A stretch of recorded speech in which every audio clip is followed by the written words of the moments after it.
Good morning. आज आम्हाला जायचं होतं गावी. त्याची एक्साइटमेंट खूप जास्त होती.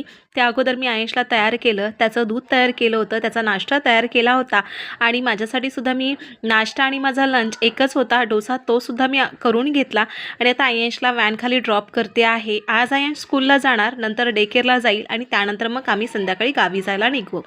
थोडी बॅकपॅक करायची होती, ती सुद्धा मी करून घेतली होती. सगळं आवरून मी निघाले होते ऑफिसला. हेअर वॉश केला होता, म्हटली चला छानपैकी ड्राय होतील.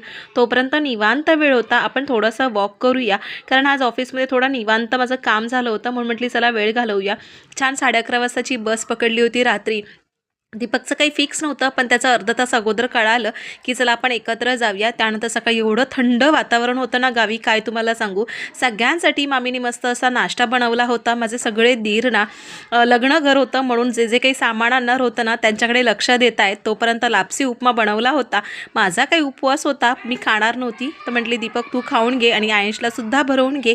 आणि माझ्या दीराच्या हातावरती मी मेहंदी काढली, त्यामुळे सगळीजणं मेहंदी बघायला आले होते आणि सगळ्यांच्या हातावरती मी मेहंदी काढली होती. माझ्या नंदेच्या सुद्धा ही मेहंदी बघून मला कदाचित ऑर्डर खूप साऱ्या येतील. असो, त्यानंतर मामींनी सगळ्यांसाठी मस्त असा स्वयंपाक बनवला होता, कारण त्या दिराचं केळवण करायचं होतं. उद्या लग्न आणि आज केळवण करतोय आम्ही, त्यामुळे सगळ्यांनी मस्त असं त्याचं केळवण केलं.